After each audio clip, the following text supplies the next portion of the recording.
film is set in a futuristic world where significant advances in science and technology have been made. In the opening scene, we see a man named Ryan Reeve waking up in the back of a moving van. As he tries to figure out where he is, he notices a young boy named Alex who is tied up in crying. The boy begs for help, so Ryan frees him and asks what happened. Alex then reveals that some people murdered his mother and kidnapped him. When asked about the kidnappers, he says he couldn't see their faces because they were wearing red masks. Shortly after, the van comes to a halt, so the two immediately get out into the futuristic city of London. They begin running away from there. While the kidnappers pursue them, they soon come across a cemetery where Alex gets injured in the leg. The two then stop to rest and hide behind a tree. After this, Alex asks Ryan how he got here, but the latter has no idea. He is surprised that they are even in London, because the last thing he remembers is being at the Hibiscus Trauma Center in the United States. He explains that he was there to get treatment for his PTSD. Ryan then checks his watch and is surprised to see that it is June 7th. This leaves him puzzled, since the last time he went to sleep it was January. Moments later, their kidnapper, a man named Harkin, arrives at the cemetery searching for them. He calls his partner in crime, but the phone surprisingly rings in Ryan's pocket. A shocked Ryan checks his jacket and pulls out a gun and a red mask. Seeing this, Alex is terrified and accuses him of killing his mother. Ryan denies it, but the boy keeps screaming, which catches Harkin's attention. Ryan is so overwhelmed by the situation that he experiences severe pain in his neck and passes out. In the following scene, he awakens in a remote cabin filled with books. He looks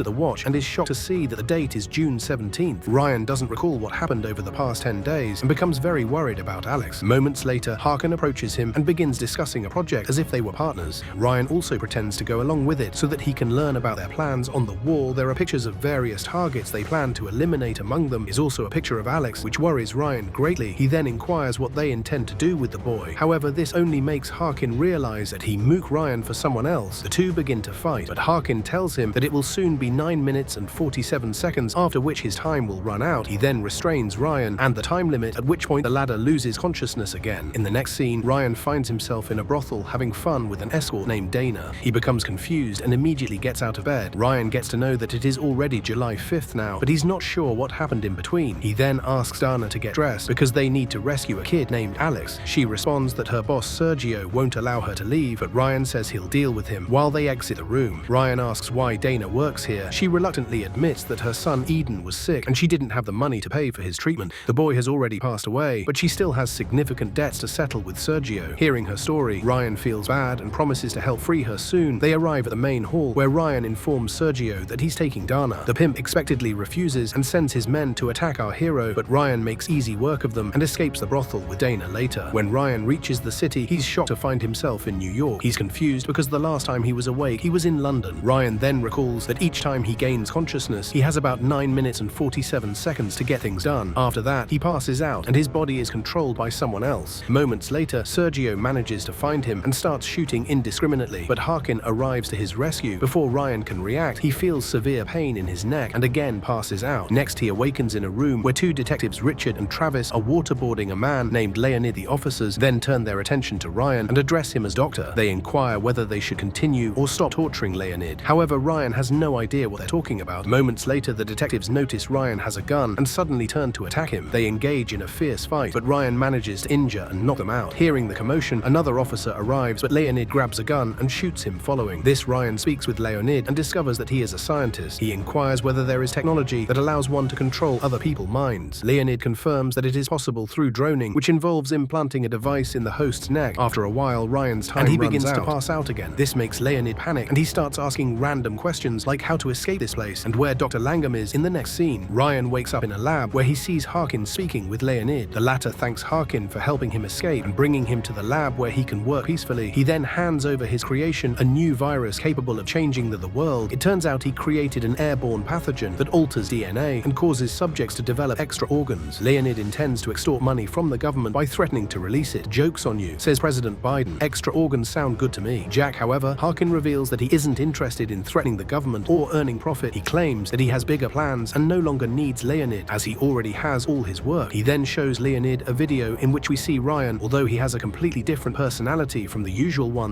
Ryan informs Leonid that he murdered his wife and kidnapped his son Alex. He also threatens to kill the boy if Leonid fails to follow their orders. Hearing this, the scientist has no choice but to cooperate with them. Meanwhile, Ryan is taken aback by the video, as he doesn't recall saying such things later. He sneaks around the facility and discovers Dr. Langham, who is Harkin's father. He is enclosed in a glass case with multiple sensors connected to his brain. Ryan recognizes the old man because he was the director of the trauma center he used to attend at this point. It finally dawns on him that Dr. Langham is controlling his body through the implanted device in his neck. However, there is occasional interference due to connectivity issues, during which Ryan gets 9.5 minutes to be his true self. Just then, he loses consciousness again, and upon awakening finds himself in a cabin. He notices Harkins sleeping peacefully in a chair and then logs onto a nearby computer. There, Ryan watches an old interview with a report featuring himself and Dr. Langham. We then find out that Ryan was once in the military and experienced traumatic situations, but when he lost his wife in an accident, he was completely devastated. That is when he visited the trauma center for treatment of his PTSD. In the interview, Dr. Langham promotes his center and discusses Ryan's progress as a result of his treatment. The interviewer then asks him about his BioWare technology experiments and how he has used several human subjects in his research. However, Dr. Langham refuses to respond to these questions and abruptly ends the interview. Following this, Ryan wakes up Harkin and addresses him as a son. The two share a drink and discuss their projects. Harkin also doesn't suspect anything and continues to speak with him as if he is his father. However, when Ryan asks where they have kept Alex, he becomes suspicious. He realizes Ryan has figured out their ploy and begins to fight him, but the former soldier easily overpowers him and flees into the streets of New York. After a while, Ryan comes across Dana and asks what she's doing here. Before she can respond, Sergio and his minions show up to capture him. They believe Ryan is a rich guy and plan to extort money from him. However, at this point, our hero loses consciousness again. Sometime later, Ryan wakes up and finds himself back in the brothel where Harkin has arrived with money to release him. Sergio happily accepts the money, but he is still reluctant to let Ryan go. As a result, a fight breaks out, during which Ryan and Harkin end up killing many thugs. Moments later, Sergio's minions shut Harkin out of the brothel and lock the door. This leaves Ryan in a dire situation, forcing him to fight them alone. Sergio eventually gets a hold of him and is about to kill him, but Dana shows up in the nick of time and fatally shoots her boss. Following this, Ryan and Dana take the money and sneak out of the window. He then gives her the money, saying it can change her life and she won't have to be an escort anymore. Dana is deeply touched by his kindness and invites him to join her, but Ryan says that he must save Alex. He warns her to stay away from him because the next time she sees him, he might be someone else. Just as Dana leaves, several cops and arrest Ryan, who loses consciousness once more. In the following scene, he awakens on a plane where the same two agents, Richard and Travis, are torturing him. They demand to know Leon's location, which Ryan is unaware of. The agents explain that Leonid is extremely dangerous and that his virus is wreaking havoc on humans, causing them to grow extra lungs. That is not what President Biden was hoping for. Ryan reveals that Dr. Langham controls his body and mind, and he doesn't know anything about Leonid, but the officers don't believe his story and prepare to shoot him if he doesn't provide any info. However, before they can take action, Harkin appears on another plane and attacks them. He destroys the rear door of the plane, causing Detective Travis